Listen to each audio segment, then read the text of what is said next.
Hey, this is John with Two Moose Home Inspections, and welcome to the November 2020 in-service training. Before we dive into it, I want to show you a few things that we updated so that way you have a little bit more information about our company.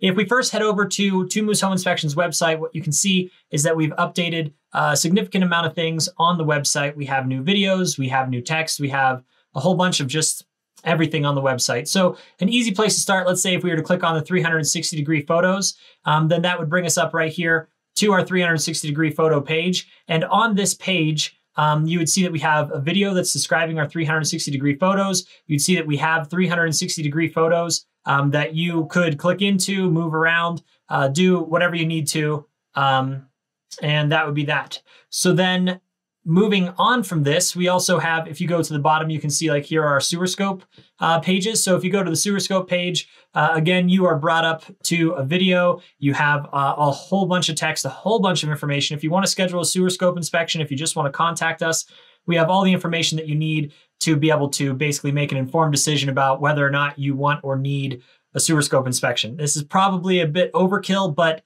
I just figure the more information we can give you guys, the better off that you are. So if we just go back again to the main homepage, if you'd like to, we have our online scheduler in the upper left-hand corner.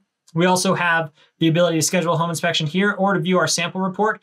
And if you want to know what we do, we have our thermal imaging, 360 photos. We have our sewer scope inspections, radon testing, drinking water testing, well recovery testing, and walking on roofs. So if you want to know about any of that stuff, that is probably the best resource for you to go to get that all taken care of. So now moving on, we updated a whole bunch of our videos. And so now we have 15 new videos that were just added that basically talk about our thermal cameras. They talk about booking us. They talk about HOAs and what you have to pay, water testing. We even have an update on our COVID-19 response and procedures. In addition to that, we have a whole bunch of other videos, such as our Inspector Tool Belt series, our introduction to our newest member, Shay. Then we also have our FAQ series, and then just some older videos from whenever we first started working with our multimedia or social media, I should say.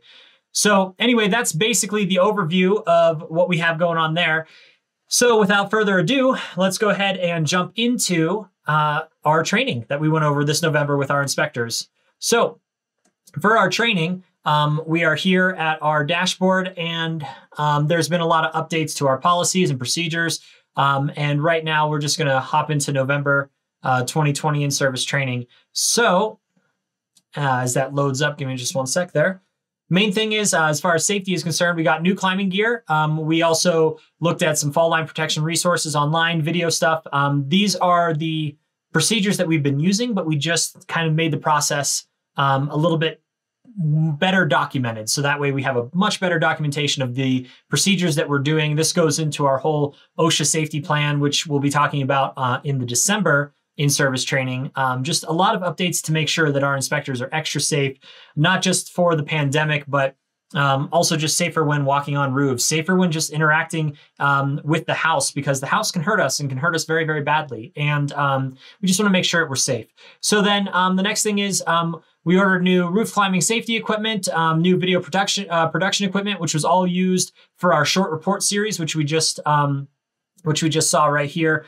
This is all our short report videos that we did. And so anyway, the video production lights and all that kind of stuff has really helped up the game a little bit, which is very nice. So Shay got his snowshoes for the winter season. We were just at a house. We almost had to pull out the snowshoes. We aren't quite there yet, but we're getting closer. And then, of course, we updated our employee profit sharing program that gives our employees bonuses based off of the profit that is made at the company. And then basically, we've just been exploring call center options. I don't think I really do anybody any justice whenever I don't answer the phone. And so we're looking at services that will be able to help us because both Shay and I have been so busy this past year. We thought there'd be nothing with COVID-19, and then this past year is just blown up. And so with that being said, we've kind of started looking into call centers to see if maybe there's a way that we can alleviate some of the strain of needing to answer the phone while still giving a quality inspection to the people that are actually there present in the moment. So we're working towards that. So the next thing, we're just adding, Notion is the program that we use. So just having Shay and myself add the Notion, taking social media photos, Spectora just talking about what does and does not get published in the final report, meaning that whenever we're filling out the report, it's possible that we could think that we're filling in information and then it doesn't get published unless we do a specific action. And so we just kind of discussed that kind of stuff. So then we talked about so that example would be the sewer scope passing or failing. And then we talked about lead, asbestos, and mold. There's a blog post that we wrote. Basically, we don't check for lead, we don't check for asbestos, and we don't check for mold. What we do check for, though, is if something looks like lead, we'll let you know. But if we touch it and disturb it, then it makes it dangerous. Same thing with asbestos. If we touch it and disturb it, it makes it dangerous. And so then with mold, we aren't looking for mold. We don't put a mold test, inside of your house and say, mold exists somewhere inside of the house, because that's just silly. We are not experts at mold, and anybody that says that they are, unless that is the only thing that they do, there's just so much to know about mold. The main thing is we look for areas where mold might exist. We look for moisture, and the main thing is we are seeking moisture. And if we find moisture and we can eliminate that moisture, then that just means that we have stopped that mold growth. And so obviously, if we see anything that looks like mold, if we see anything that looks like an asbestos product, if we see anything that looks like lead, we let you know. But just as a disclaimer, we don't look for lead, we don't look for asbestos, and we don't look for mold in a standard home inspection. Just want to throw that out there. So we also talked about 360-degree photos during of the roof during the winter. We can't get onto the roof because of the amount of snow that we have on the roofs. And it's important to document what the roof looks like. So it is possible from time to time that you could see an issue that would be wrong with the 360-degree camera. But most of the time, it's just to say, hey, we weren't able to see the condition of the roof because look at how much snow is up here. That's more or less just something so my inspectors know, hey, I know that you can't see the roof. I know you couldn't inspect the roof, but let's just still give those photos to the customer so that way they are very aware of what the condition of the roof was on the day of the inspection. So let's jump into it. I guess first thing first, we were talking about some dimmer switches and that these dimmer switches were inoperable. Now, they were inoperable because we had an LED light. And so basically LED lights, what happens is whenever we reduce the voltage in a normal dimmer, then that LED light doesn't actually turn off. There's a certain threshold that LED, that light emitting diode, will be damaged if that electricity voltage goes down too far. So it actually cuts off and it will not dim. There are dimmable LEDs, but basically if you get a modern dimmer, that modern dimmer could have what's called a pulse wave modulator. And that pulse wave modulator actually turns it on and off at a high frequency. And then that way we're actually turning the LED light on and off at a rate that our eyes cannot see. But by having the light off and then on and then off and then on is actually dimming the light. And so some LEDs require that pulse wave modulator to make it work. But basically, if they just update their bulbs or if they update the switch, both will have the things that it needs to be able to do what it needs to do. So plumbing, this was great. This was in a condo, whatever. But the problem was that the drip pan didn't have any kind of drain going anywhere. So it could fill up, but then once it filled up, it just overflows and it's doing nobody a service. And so if that's the type of drip pan that you're going to make, then you need to make sure that that drip pan is high enough to be able to support the amount of water that could end up in it. And drip pans are just, for whatever reason, a hot topic. Some people are all for them. Some people are against them. The main thing is things can be damaged by water and we just don't want water to go places it shouldn't. So if that means that we have to properly route drainage, then so be it. So laundry, I think it's pretty safe to say this could have been done a little bit better. Coming out of the soffit like that is less than ideal. It's ugly. It's just ugly. Then we have a service panel where we had multiple issues. We had some wires that were, multiple wires going into the same circuit breaker. We had this circuit breaker where it looked like a piece of the plastic had broken, where they had bridged the connection between two circuits. And that's fine to bridge that connection, but now they're bridging the connection between two totally different circuit breakers, not on the same, unit basically. And so I think what they did was that piece broke and then they just shifted everything up and then they doubled up the wires, which is not ideal. So here is a big deal, really, really big deal. So polybutylene pipe. So this house that we were in had a bunch of leaking issues. We'll get into some of the other leaking issues based off of this polybutylene pipe. But basically, it's no good. If your house has this, there's a lot of different ways to see what it is. If you'd like to read this whole deficiency, here's the deficiency, and then I'll scroll up here in just a second. But the main thing is, if your house has that, we don't want your house to have that. And it is less expensive to replace all the piping than it is to do all of the drywall repairs, mold mitigation, and everything else that would be required if, let's say, that pipe were to leak. And so it is known to leak. There's enough lawsuits that had occurred that there's no more money. All the money's dried up. The pipes have not dried up. They're still leaking. And I think it's just important to know that if you do have that kind of piping, don't cut any corners. Just get it replaced. There's a lot of different ways to get your piping replaced, but it is less expensive to replace the pipe than it is to deal with a leak. Let me just scroll up just a little bit further so that way you guys can read that if you want to finish reading that. You can always pause the screen and then read through it, but this is what was basically written in that person's individual report. So then we talk right here, the air admittance valve was inadequate. And so basically the valve was all damaged and was hurt and so on and so forth. But another thing about it is that with that air admittance valve, like if you were to take a straw and you put your finger on the straw and then you lift that straw up and then you can just drop that water down, that is all well and good. But the thing is, whenever you have a house, you want the water to just go down the straw. You don't want to like stop it by plugging up the top. So to open the top, we have to have an air admittance valve if we can't go all the way up and out of the house. So the air admittance valve basically allows air to come in, but it doesn't allow air and water to go out. So sewer gases can't get into your house. The other thing is, if I have the basin of a sink, then I want that valve to be higher than the edge of the sink. So that way, if I get sewage that is backed up, it won't just come out of the valve and then make everything wet and moldy. What it'll do is it'll actually fill up the sink, and then the sink is going to basically overflow before anything else, before the air admittance valve does. So that way I'm very clear, whoa, my sink is filling up with a whole bunch of stuff. Well, that's because we have a backup. And so the air admittance valve, 1 was damaged, 2 was in the wrong location, and 3 it just could have been done better, I guess. So moving on, this house had a door that you could see through the door, and snow was building up and we had this whole freeze thaw issue. And then it appears as if water had come all the way into that property. Once it came into that property, the problem is that it damaged all of the floors. Once all the floors were damaged, instead of fixing the issue, which was the door, they ripped up the carpet, put down a really cheap laminate floor, and called it good. And the fact that you can see through that door, the fact that there was such a gap that pine needles were being, pushed in with the water, just fix the door, put on a new weather seal, or just replace the door entirely. The quick fix that you did not benefit anybody. And quite frankly, it seems like they were trying to cover something up. I'm not saying that, but it's just, why would you not fix the underlying issue? Because fixing the underlying issue could be more expensive. However, to just rip out carpet and replace everything, because the carpet was just, I guarantee, nasty, just based off of the stains elsewhere, it must have been very, very bad. So just be mindful. Weather seals are very important for your doors. So just make sure you have a good weather seal on your door. Let's take a look over here. So this was in that house that had the polybutylene piping.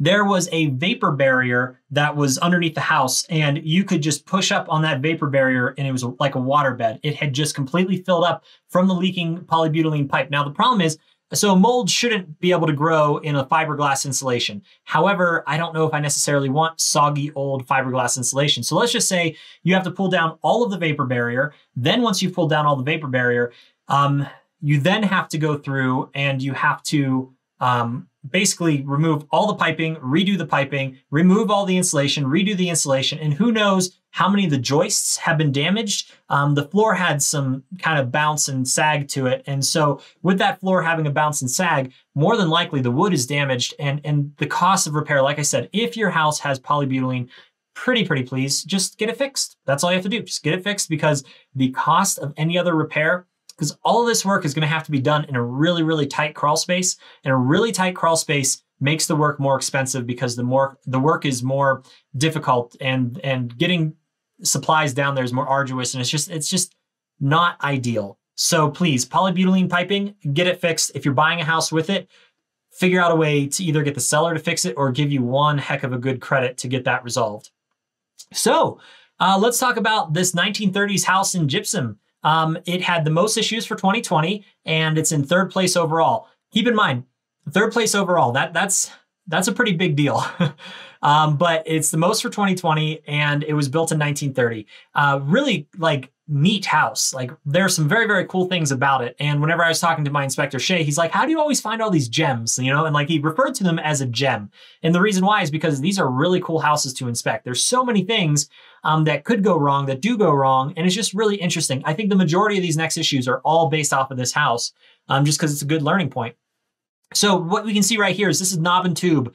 So they have, basically their hot and the neutral wire is going to be separated, and it goes around those glass insulators, and then they run the wire. So if you were to grab those, you're done. However, they weren't attached. It's just, you know, just old tech. And it was interesting to see that old tech. Speaking of old tech, going down into the basement, this is an old coal furnace that basically this red box right here, this red box, you would fill it up with coal, and there was still coal in the basement, which was really interesting. Fill it up with coal, an auger rotates and then pushes it into the furnace. The furnace was then an octopus style furnace where all the heat came up and then it went out to go everywhere else in the house. Really, really interesting. It was decommissioned, but very, very interesting to see. The next thing in this 1930s house, no surprise to anybody, is the existence of lead paint. Now, I know that earlier I said we do not inspect for lead. Correct. We do not inspect for lead. I did not go over to the chip and like peel off the chip and then do the test. I didn't eat the paint chips. You aren't supposed to eat the paint chips, especially if it's lead. And so the main thing is that, yes, I could tell this was lead. And in a 1930s house, you're guaranteed that you have lead, you have asbestos, you have coal. There's coal inside of that house. Like, I mean, that's not even a hazard that most people even think of. It's just interesting. So again, here was that burner. I just think that was just one of the neatest things ever. Not a neat thing was their garage. So here's the garage. We have junior inspector stickers. So let's just assume that I was able to hand you a junior inspector sticker. You earn this whenever you find an issue and you report back to us. So I'm going to ask you the junior inspector side of things. Oh, and actually, if you want to see, so junior inspector badges, you can see them right here beside me. That's a junior inspector badge. And so we give those to people if they find an issue and they bring it back to us and they say, hey, this and that. Because the fact is there's just so many issues in a person's house that if you see something and it matters to you, let us know. Because the whole thing is we are writing a report to give you the ability to understand the house that you live in and to negotiate for a better price for the house that you want to buy. And so, yeah, just let us know. But as a junior inspector, can you tell me what's wrong with this structure? And if you guessed, the structure has failed. All of this step cracking. So people will see in their CMUs, also known as concrete masonry units, they will see these like little steps and they're like, you couldn't even get like a human hair into there, but it looks like a crack. And they're like, oh my gosh, step cracking, it's failed. You know, the foundation, we can't buy the, no. You can buy the house. The house is fine. There's just normal, natural anything. I'm even afraid to say that it's like settling because then people are like, well, the foundation's settled. Yes, the foundation is settled. There's no evidence that the movement is continuing. There's no evidence that the movement has stopped. However, this is structural failure. What you're looking at here is structural failure. Whenever you look at your house and you see like the littlest hair, like you can pull out a hair and maybe put it into the crack, that's not a structural failure. That is the concrete, the mortar just shrinking, or it is just the expansion contraction from cold weather, or it's settling. However, even if it's settling, it's not a big deal. It doesn't seem like it's a big deal. Now, granted, if yours looks like this, then yeah, that's game over. That's not great. So yeah, we talked about structural failure, not safe to be in there. In the attic, there was a joist, and it's really difficult to see basically where the three arrows are. There was a joist, which is a beam like this, and that beam just cracked. And so whenever that beam cracked, because it cracked downwards, there are these other ones, which are where the two arrows are, that go across, and for every single joist, it holds it in place. So that way they're like this, because if they're like this, then the roof will collapse, and that's bad. So the pieces fell off because the joist broke. Now the piece of wood that holds them together isn't there, so then now they can fall from side to side, which could cause, with heavy snow loads, structural collapse of the roof. Now there's nothing to worry about really, because you can make that joist more secure. You can reattach those supports. There's a lot that can be done for a very inexpensive amount of money, but it's just important to note that if that truss, in this case it was a truss, cracked, that's just not great. This was interesting too. The fireplace had a stone basically was made of stone, but there were these holes in the stone where the air from outside was coming in from inside, the chimney was coming into the house. And basically, having looked at it, if I was a flame, if I was heat and I'm coming up that chimney, instead of just coming up that chimney, what will happen is it'll actually come up the chimney, but then go through the chimney wall into your house's wall. And then what it's going to do is basically catch your house on fire. So that's bad. So fix it, I guess. But the reality is, if you have a clay line chimney or any kind of masonry chimney, the interior, like 95, 99% likelihood it has failed and it's time for a replacement. So if we can get some type of a metal sleeve insert, which is also expensive, that would be the best way to do it. Otherwise, there is a risk of fire whenever you have older chimneys. And the fire risk is that the heat and the flame can escape and it can go into the house and it can catch the house on fire from the inside out, which is bad. Here is another example of this is actually where all the exhaust gases from the new heat system go. This is an old exhaust chimney, basically. And lots of things falling apart. You could see through the walls with the thermal camera how much heat is coming through this thing. And then at the bottom, it was just full of dirt and debris and a whole bunch of other bad stuff. The whole thing needs cleaned out. It technically needs to be sleeved, but it's a 1930s house. What are you going to do? So then down here, the plumbing drainage. So there is a floor drain, and the floor drain has a P-trap. And so basically the drain goes down, comes back up, and then it drains. In that little shape, which is like the letter P if the P were to fall down, in that shape, normally there should be water. And if you're not going to have water in this, P-trap, then you need to fill it with something like mineral oil. If you fill it with mineral oil, then that will not evaporate. And because oil and water don't mix, whenever water comes in from the floor to go down that drain, the oil will float above the water will go down, and then it'll seal itself all over again. So that's the way to do it. At this point, there is nothing stopping sewer gases from coming up from the sewer and then filling up the house. So yes, that smells bad, and I don't want my house to smell bad, but the real reason that this is such a bad thing is mostly just because if this sewer gas were to come in, that's high in methane. And because it's high in methane, that means that your house could, if there was an appropriate spark, could explode or catch on fire or whatever. And that, of course, would be a bad thing. And we don't want that to happen. So let's scroll down just a little bit further, because that's an easy fix. It's an easy fix. A little bit of mineral oil, you're good to go. Or you can put a cap on it and you can just cap it off and be done with it. So then whenever we come into here, plumbing supply, so there were galvanized steel pipes. Problem is that they can rust from the inside out. If the pipes rust from the inside out, then basically the flow is reduced. You could get, sometimes there's like other issues with that, but basically just say the flow is going to be reduced and eventually you're going to have to replace it. And there are some potential health issues. So I'd just say replace it if you can. Next thing. This is an old door lock, 1930s door lock. If you are a kid who's learning how to pick locks and you have just like a bobby pin, or if you have a paper clip, then you can just go ahead and open up that door. That is not an appropriate way to keep your house safe and secure.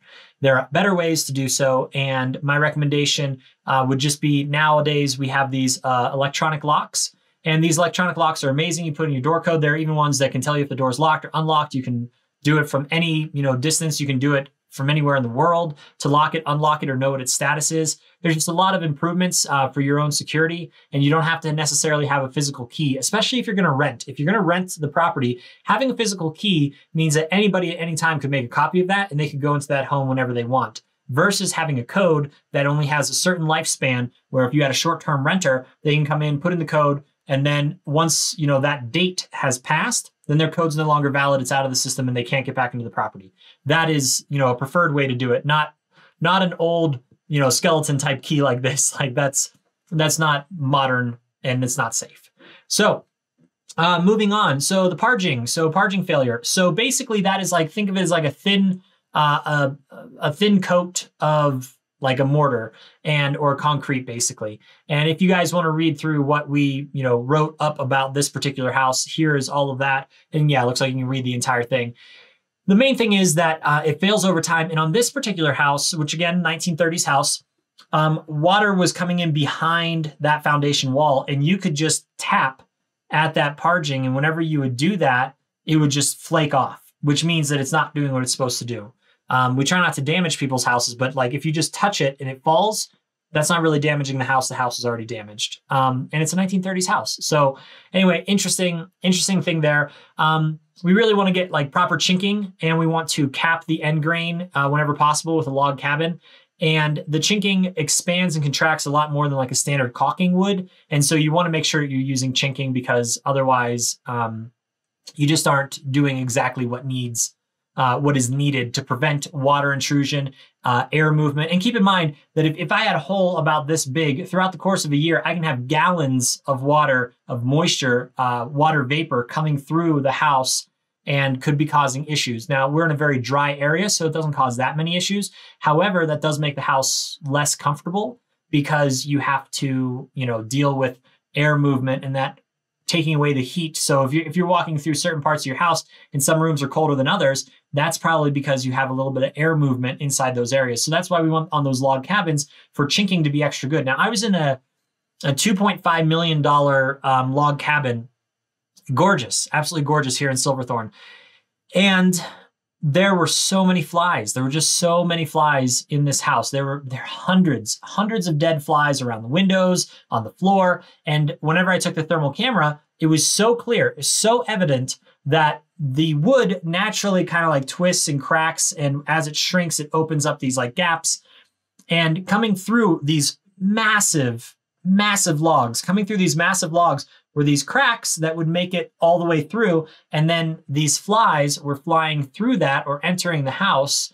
And yeah, chinking. All you need is some chinking. Just put that in there. It still looks good. And it prevents that air movement, because not only did you have flies, but you also had a bunch of air movement in these sections of the house. So just something to think about. You don't have to have a 1930s house. You can have a very modern build that still needs to have its chinking updated and fixed. So yeah, we talked about the extreme likelihood of lead paint already. So I have a video, and the video that I have is a thermal video that we did. And let me get that going. There it is. So this thermal video here is a video that we did of a person's property. And what had happened was that, and I'm going to turn off the volume here. So what had happened was there were two different zones, and you can so clearly see where they took the in-floor radiant heat and where they did not. And so I'm actually going to play this video one more time. Sometimes it's just a lot easier for us to just go ahead and record a video of what we see in the thermal camera, narrate over top of it, than it is to try to explain what we're seeing. Now, what happened here was that these particular people, they had a house, and the house was getting way too hot. Because they had so much heating in it, and the house was very airtight, and so they didn't need as much heating as they had as they had originally accounted for, and so they had shut off different zones in the house. So in each floor area, there were different zones where it was no longer producing heat, and for good reason, because they were overheating things. Now, from a home inspector, I understand. I understand what we're saying about, the heat, and that was on this right over here. And I understand what they're saying about the heat. However, I want to make sure that all the systems work, and it would be very easy for an individual to say, oh yeah, it works great, we just turned it off. Well, I still want to test it. I think we talked about an elevator on the last in-service training, and it said, oh yeah, elevator works great. It's the best elevator ever. It's amazing. Such a great elevator. Don't test it. So what am I going to do? I'm going to test it. And what happened? The elevator didn't work, because the door, even though the door was closed, had to be like jammed closed. And that was because there was a defect with one of the sensors. So same thing. If somebody ever tells you, oh, it works perfectly fine, I don't know. Maybe I don't trust people. Who knows? I would just say, don't take them for their word. Don't take them at their word, because I want to have the data. I want to have the knowledge that everything is actually working the way that it's intended. So speaking of which, drainage lift station, multiple issues. So yeah, there are a lot of issues on this particular lift station. I guess one of the things to keep in mind, one, there's no main clean out, but that's because this was hundreds of feet of sewage that was, in the pipe that was being lifted up and out. And anytime that you see a house that has a lot of, and we're looking at this, this top picture here that has these control boxes. Whenever you see a house that has a lot of smoke detectors, they probably had a fire. Whenever you look at a house that has a lot of carbon monoxide detectors, they probably had a backdraft situation that created a lot of carbon monoxide in the house. It was very dangerous. Whenever you see somebody that has had an issue with their sewage ejector pump, then you'll see that they have a ton of sensors to tell you if there's an issue with it leaking or not being able to hold back all of that sewage. They probably had an issue. And I believe that these people had an issue because in certain sections of the basement, in the carpeted areas and wherever, you would just stand in this space and you would just be smacked right in the face with just some terrible, terrible smells. And in fact, it did at one point have an issue where there was some backflow that was not prevented and possibly flooded the basement. And so that smell is just still kind of lingering.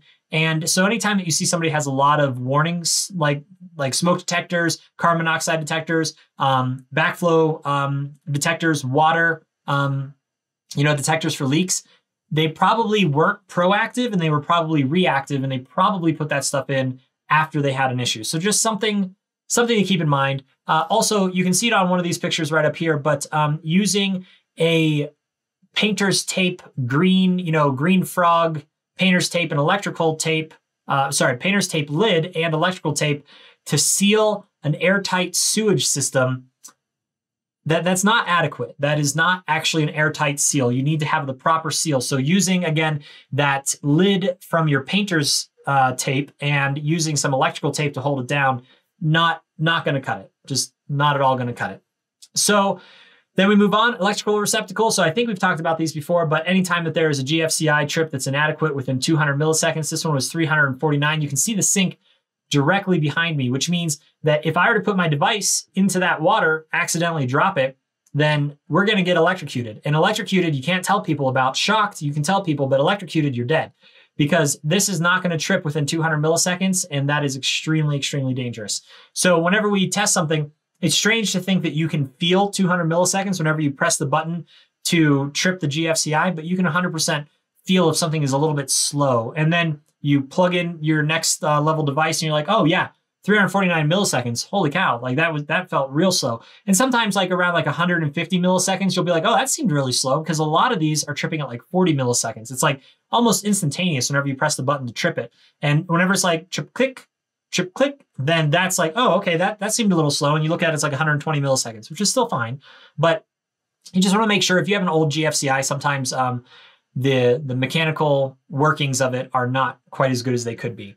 So please don't paint your service panels. There's a lot of reasons not to do this, but the thing is, we do our best that if it is painted shut, to take our razor blade, cut it out around it, and get it taken care of. However, this was so severely painted shut, and it was like a centerpiece of the room, and nobody, like a lot of times people will just put a picture frame right over top of it, and nobody put a picture frame over it. So if we were to open this up, it would be ugly, because no matter how hard you try, the paint is going to chip. It's going to look bad. And so we just let it go. We opened up a receptacle elsewhere to make sure we had copper wiring, and we're good to go.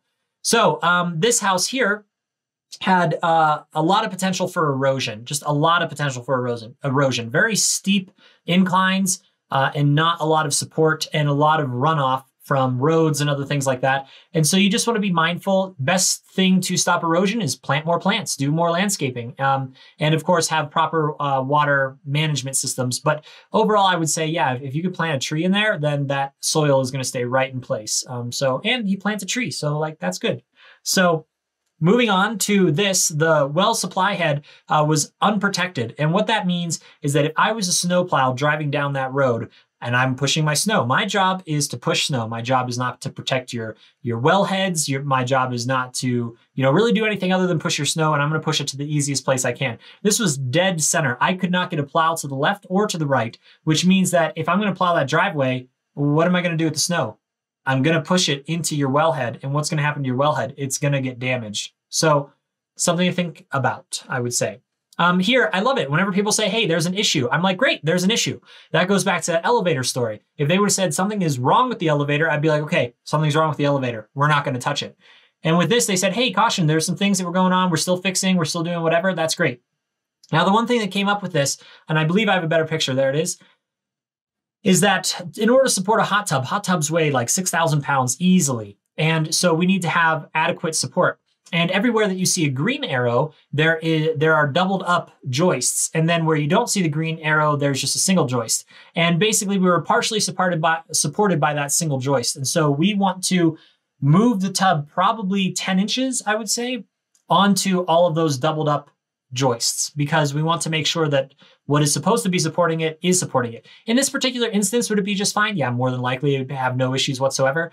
However, the architect and engineer designed this in a very specific way to be able to manage those loads, and I want those loads to be exactly where they wanted it to be. So there is that. Here are those heating zones that were inoperable, that we were told that they were just fine. Whenever I manually bypassed one of the zones, it heated up no problem and everything was good. So you can do that if you're so inclined. But basically, if somebody tells you something works just fine, that's great that they told you that, but I would definitely want to make sure that it does work just fine. So that goes back into all the different zones and a whole bunch about that. So this exterior structure, probably the least safe structure that I've been on in a while. I don't think you can see it on these particular pictures, but on these pictures, you can start to see it. And what you can see is that almost every wooden piece was rotted, was not being properly supported. If you were to put your body weight up against the railing, you just fall right off, probably to your death. Who knows? You might survive. Cat-like reflexes and whatnot. But the stairs had, how do I want to do this? So had a screw, lag bolt going into the step. The problem is that the step broke, and so the step is now falling like this, and it broke and is so broken that if you stood on it, I'm very confident that with my own body weight that I would just fall right through on that stair. And so there are just so many dangerous things. The whole deck is rotted and it just needs replaced. And just be mindful that whenever you're getting a home inspection, there are things like this that could come up, and deck replacements are not cheap, not at all. And I would just say, make sure that whenever you're buying a house, if the seller knows that the deck needs replaced, maybe the seller shouldn't be selling the house as like a house with a deck. They should be selling it with a house that needs a deck replacement, and therefore the price should reflect that. However, everybody wants to make their money, so, that's on them. But if the structure is unsafe, another thing, if it's predictable, it's preventable. If it's predictable that you could fall and hurt yourself on this deck, it's preventable, meaning you need to do things to prevent injury. If you're going to rent a property that has a bunch of issues and you know about the issues and somebody gets hurt, oh, golly, that just like opens you up to liability hardcore. So whenever you find issues like this, you don't have to replace the whole deck. There are a lot of things that could be done that are much less expensive than replacing the deck to make this deck safe again. And I would say if those things were taken, yeah, you could, for a relatively smaller amount of money, you could make that deck safe again. And I think that somebody who would be renting it would definitely want to make sure. Now, you who's watching and myself, we've probably been in some very dangerous houses, and we've probably had friends that had dangerous houses. And as a kid, we probably did some very dangerous things whenever we were like at the age of 10, and we were just fine. So if it is your house, you can assume whatever amount of risk that you want, but if you're going to rent it, just don't open yourself up to liability. Be very, very cognizant of what predictable and preventable looks like. So that was a soapbox, and I'm sorry, I'm off that soapbox now. So moving on, wall repair. Yeah, wall repair. So they clearly made a repair. They did not disclose that they made a repair, and there was just the freshest of fresh drywall that had just been sanded and painted and all this, and they still had the dust, on top of the light switches, and it didn't look like there were any issues, currently. But then whenever you went downstairs, underneath the cabinets in the kitchen, a place that you wouldn't really see very well, underneath the cabinets in the kitchen, which are those bottom photos right by my shoulder there was so much water damage. It was silly. It was absolutely silly. So clearly there was an ice dam or something else that had caused water to back up into the house, and they did what they could to fix everything on the face of everything, but they did not fix inside the kitchen. And that was the telltale sign that there was a repair that they made that they were completely aware of, that was very recent, that they did not disclose. And that's just rude. So please make sure that if you're selling a house, you disclose this and that. And another thing, like there's a video that we just made about pre-listing inspections. If I was selling this house and I did an inspection, I had an inspector come and they found all this kind of stuff, then I could sell the house and I could say, yeah, there's all these damages and I'm not going to touch any of them. And you can have an inspection, and the person has an inspection, the inspector doesn't find anything else, or they find a few things and they bring it to your attention. But what this does is this puts me in power and control. Because right now, if I were buying the house, I'd say, hey, you told me everything was okay. You lied to me. What are you going to do about it?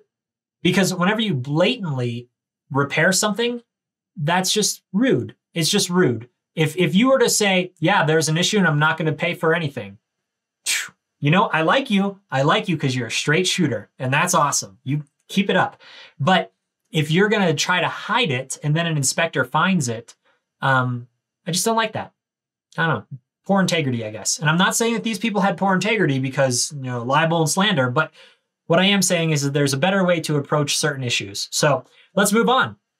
What we have is the electrical receptacles, hot, neutral, reversed. Clearly an unsafe kind of thing. We just want to get the electricity going the direction that it goes. One, it's bad for devices. Two, it leads to the potential of electrocution or shock. And we just want to make sure that things are where they need to be. On this particular deck, it was very, very funny. Beautiful house. Love the house. Wonderful house. But it was as if they did not know how to measure. And there were so many instances where they made the notch too large. And I think what it was they measured whatever and it wasn't level. And then they forgot. And then they tried to hold it together with bolts. And it just, for the quality of that house, it was sad to see such bad craftsmanship. And at the bare minimum, what they could have done is they could have just, you know, put a block or a spacer or something to help support that rim joist, because right now that's holding on to everything and you can see it is failing. You can see that it is falling. And there were just other issues. There were, you know, a whole bunch of pictures from that one. And it's just, you know, do a good job. If you're going to do a job, do a good job. So moving on to the exterior wall here, this is funny. So this radon mitigation system is great because they're mitigating all of this radon. They are pulling it out of the house, you know, just truckloads of radon, just right out of the house, just being sucked out of the house and blown back into the atmosphere. The people can sleep happy and safe that there's no radon in their house. This is great. And where did they exhaust it to? Directly under the soffit vent. And if you're unfamiliar, the soffit vent is where fresh air comes into your attic space, which is basically where your living space is. And so they are effectively pumping all of this radon from the crawl space into the attic, which then could be vented in one way or another, which could then be back in, it's technically back into the living space.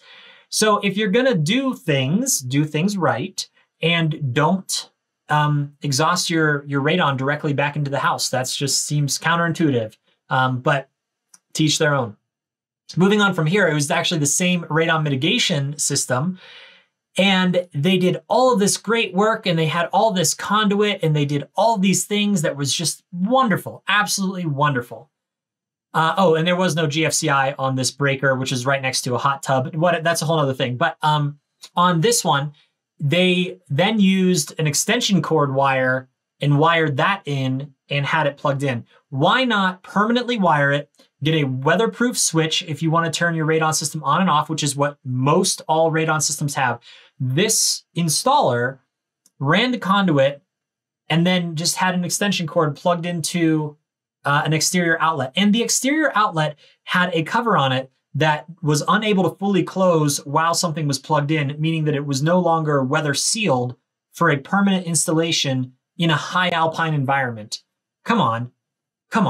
So it's an easy fix. It's supplies, maybe $20 worth of supplies. And if you're, you know, keen and you understand electricity, yeah, you could knock that out, you know, in an hour. If you're not, then, you know, don't do that. Get a contractor. But it's the little things like that where somebody just didn't want to go back to the hardware store one more time. They wanted to be done with the job or whatever it may be. I don't know their intentions, but it was just done poorly. At this house, they had the deck being supported by concrete masonry units, which is perfect, these cinder blocks. However, the cinder blocks were not supported, were not attached to anything, were not anchored to the ground in any way. And if I was a young kid practicing my Kung Fu, then I could very easily knock out one of those cinder blocks and then have the entire structure fall down on me, more than likely. So just silly stuff, just silly. Speaking about silly, this was an A-frame that had no insulation in it, 0 insulation whatsoever. Now, there are a lot of things that can be done where if you love the way that the wood looks, if you are very, very interested in the way that the wood looks and all the exposed beams, that's awesome. The next time that you replace the roof, which should be very soon, the next time that you replace the roof, what you can do is you can actually put the insulation on the outside of the house. It's like putting on a jacket. You can just put on that jacket and you can insulate the house from the exterior, and then you put down the sheathing on top of that insulation, and then you put on your shingles on top of that. If you look at any passive houses, so a passive house is a house that basically meets a certain amount of air tightness, like an air tightness standard, and then also a certain amount of insulation standard. And what that allows you to do is have a house that, and this is an over exaggeration, that you could have, one little space heater.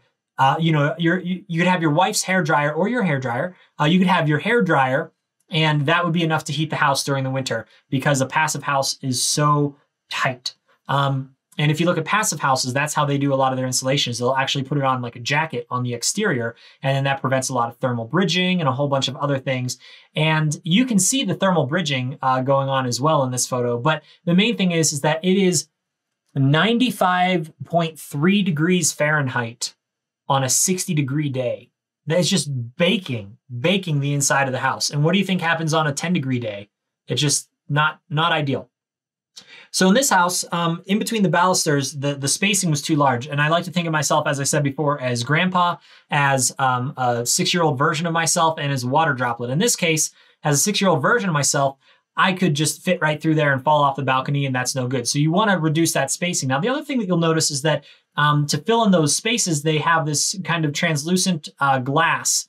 And the glass is inside these channels. And when it's inside these channels, there should be a stopper at the bottom of the channel, just a little nail, a little screw, a little anything at the bottom of the channel, because how do you put the glass in?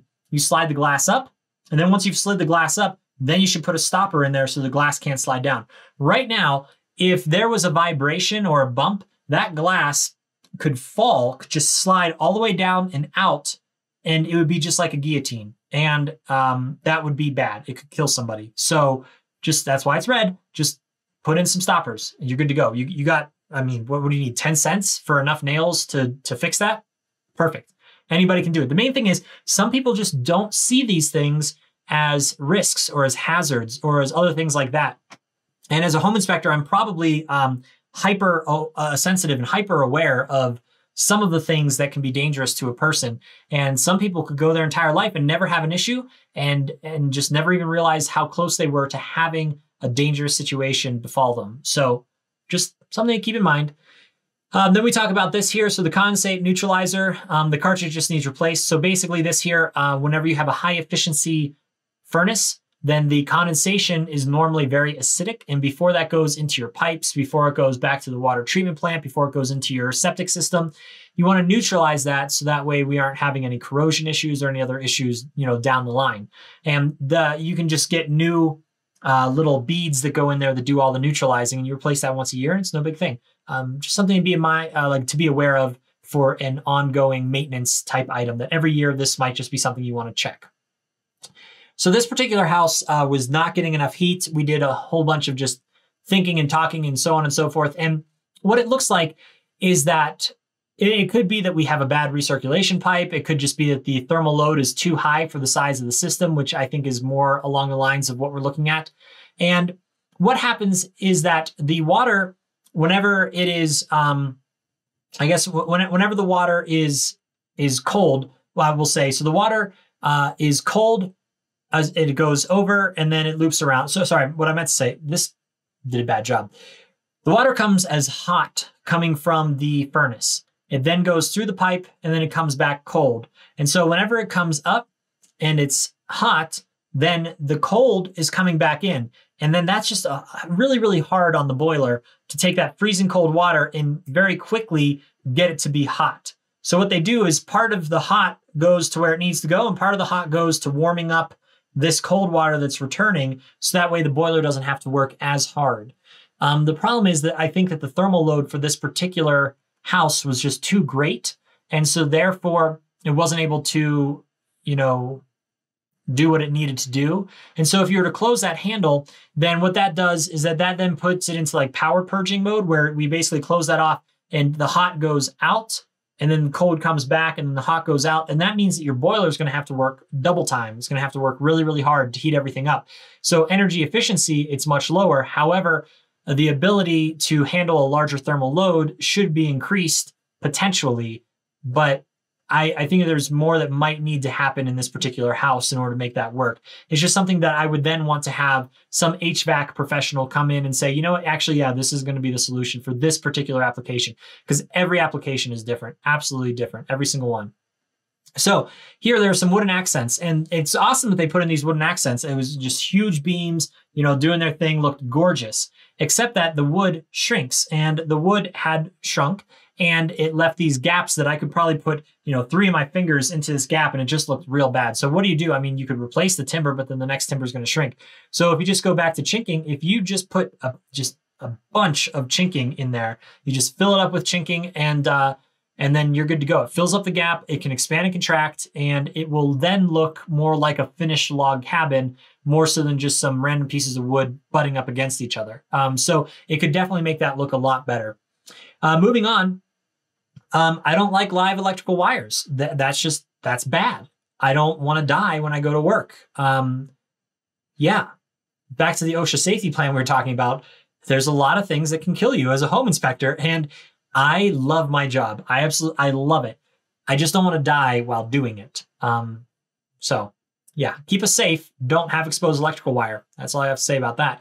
These 2 water heaters are my favorite. So these 2 water heaters were 38 years old. They were born in 1982, and they are still working. That's insane to me. That's absolutely insane that they are still working. So my recommendation is get them out of here, get them gone, because the risk of a failure increases exponentially with age. And if there is a failure, it is extremely expensive. And at this particular place, the way these condos were, and there were 2 of these side by side. At this particular condo, the thing that would happen is that you would not just flood your space, but you would flood the common space, and you would flood all of the adjacent condos, which I think they were it was like this crazy underground, like social area, and had maybe 20 different condo doors. And if one of those were to fail and put, how many gallons was this? I want to say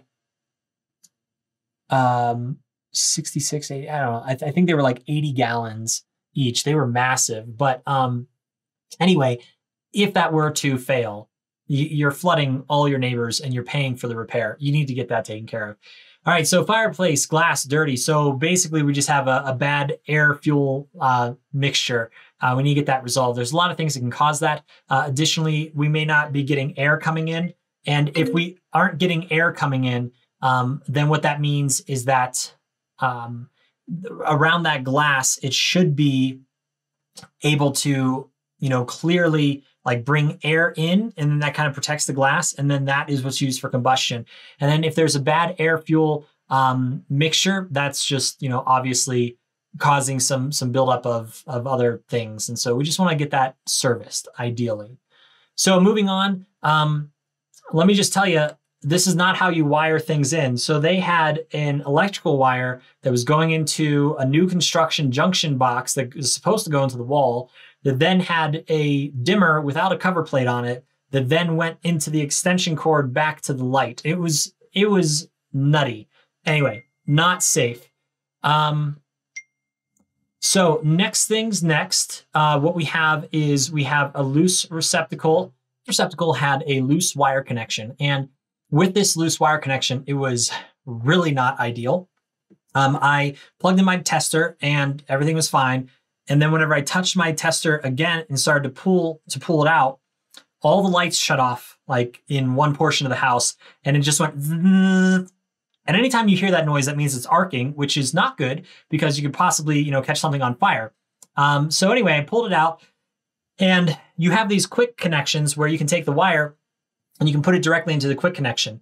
And the problem is that those fail very frequently. So what you want to do is bend the wire and then put it onto the nut. And so then whenever you bend it and put it onto the nut, then that nut can be tightened down, and then you don't ever have an issue with that pulling out of that connector and causing arcing. And there were no scorch marks, no nothing, but elsewhere. But the risk of catching the house on fire is extreme. Anyway, bent the wire, put it onto the nut, onto the bolt, I should say, and then put it back in, and everything was fine. Normally we don't do repairs, but I mean, this was so severe that I'm like, oh my gosh, we're gonna catch this place on fire. We didn't, so it's good, everything's fine. But yeah, and it was repaired. Should an electrician still look at it? Yes. Was that still my recommendation? Yes. But it was nuts. So then this exterior structure here was missing balusters, was rickety, it was silly. There were areas, and again, I think of myself as a grandpa. If I fell 3 feet off the edge of that deck, if I didn't have a railing to walk on, if the structure was just built completely wrong, I'm not gonna do well. I'm gonna break my hip or something. And so that was just the whole thing was just not ideal. So then on this one, the chimney, the flue tile was damaged. So basically this is the clay liner. And as I said earlier, the clay liner, that is very prone to failure. And this particular one, the clay liner, I guess, was going up on the inside, and it had like broken like this, which means that all of that stuff could come into the house. Not only could you have, toxic chemicals coming into the house, but you also could have a situation where your house catches on fire, like we talked about earlier, and that's not ideal. Now, when we talk about multiple electrical issues, I was almost like somebody has to be joking with me. Like this has to be some sort of a practical joke, because oh my gosh, I don't even know if there was a single, there were cover plates on things, but there were just so many exposed wires. And whenever I say exposed, it was like, okay, we'd have an electrical receptacle, and the sides of an electrical receptacle are dangerous. And so we would have this electrical receptacle that was outside of the junction box, outside of the wall, just kind of hanging there. And if you were to bump up against it, if you were to touch it, you'd get shocked. Guaranteed. And then there were areas where they just didn't have the electrical receptacle anymore, and there were just 3 wires. There's a ground and a hot and a neutral, and they're just sticking out of the wall. And it's not like they were sticking out of the wall freshly cut. They were sticking out of the wall with, 1/4 inch of exposed metal that then makes it extremely likely to either touch each other and cause, a short circuit, to basically to touch anything in the house, to light things on fire. Like, it was nuts. This place, this one takes the cake as far as the most electrically unsafe house that we had been in. This particular one, so basically, this particular wall had just some basic damage and like water type related damage, and the whole everything. There was not a single wall that was good. Every single wall had some type of damage. It just, I don't know. It just blew my mind. So this one here, the stair riser separation. So basically all the stair risers were like separating and falling apart, and not exactly safe. However, not dangerous yet, but getting not safe soon. So we kept it just as an orange issue, but to repair this, like, you really have to take out the entire stair set and try again. This here, interesting thing, they said, okay, we are going to take our dryer vent and we're going to just route it outside. So if we route it outside, that's great, but they just took it right through the bathroom, and they went straight through the bathroom and right out the wall. And whenever they went straight through the bathroom and right out the wall, not only does it look hideous inside of the bathroom, but that opening, that space was completely open all the way to the exterior, which means any kind of insect, any kind of rodent, any kind of anything could just come right in through any one of those holes. I don't know. Just do better is all I have to say. Like, if you're going to run it, encase it in some drywall, paint it, make it look nice. If you're going to run it all the way outside, put some spray foam insulation or some caulking or something to fill up the void, just something to do. This particular exterior structure had some chemicals and other things that were just in these like 50-gallon drums. Not sure what the chemicals were, but my recommendation would be have somebody else, have a hazmat person, have whomever go through and see what those chemicals are and properly dispose of them. And if it's possible, have the seller be responsible for that, not you as the owner. Because as soon as you buy that house, as soon as you sign that paperwork, those chemicals are now your issue.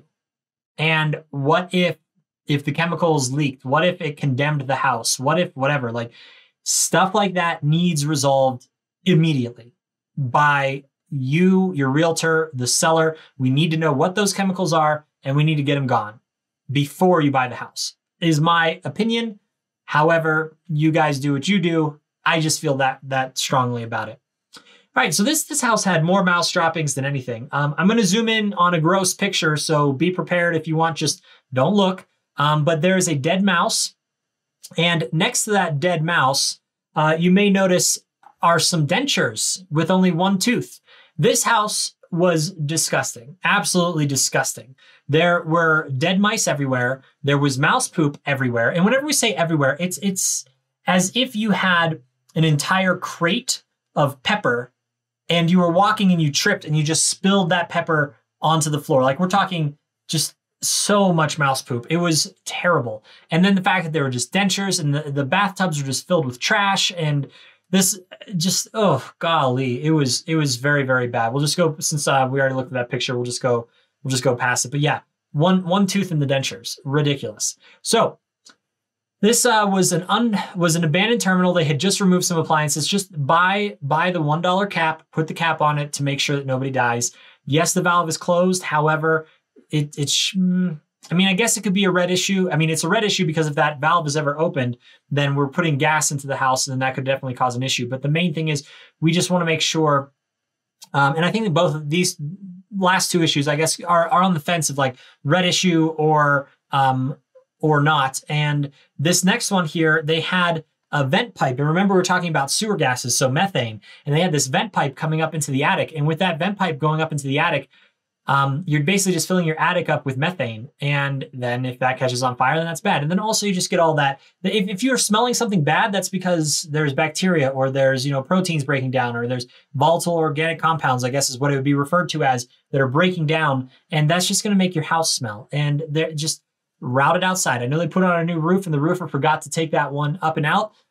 Hole saw. You just put a pilot hole in, take a hole saw, and then you put on the boot and you do whatever. It's an easy fix. You just don't want to have that stuff going on. So then anyway, this one here.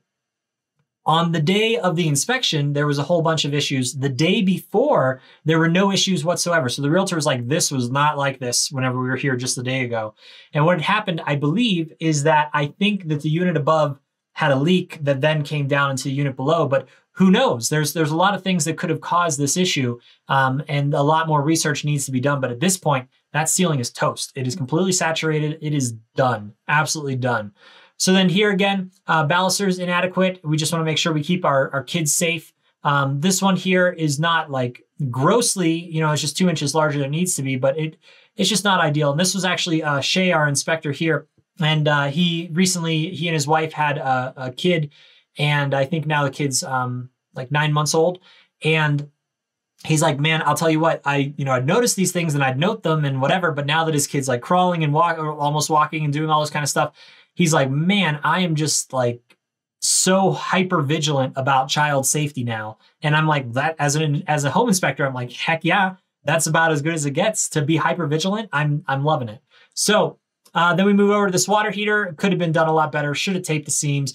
Does have a backdraft potential hazard. Just depending if there's enough combustible air coming in, just easy. They already taped down at the bottom. Why not just, put a little bit of tape at the top? Just a thing. And then, all over the place, we have bongs that we find. We have a whole bunch of drug paraphernalia from time to time. This one was a grow house underneath, and it was like somebody was living inside the crawl space. I don't know if the owner knew about it. It's just, weird stuff. There's a lot of weird stuff that we find whenever we do things. So The crown on this chimney was damaged, which basically means expansion, contraction. We're just going to get cracks onto the clay liner. We're going to get all kinds of other ongoing damages, and it's just something that needs to be touched up, fixed, repaired, whatever it may be. So basically that is everything. Well, not everything. We also did, a fun activity where we would throw the sonde for our sewer scope into the snow, and then we had to find it. And we did a whole bunch of training on locating sondes, and to make sure that whenever we do our sewer scope that we are getting you as accurate of a location as we possibly can.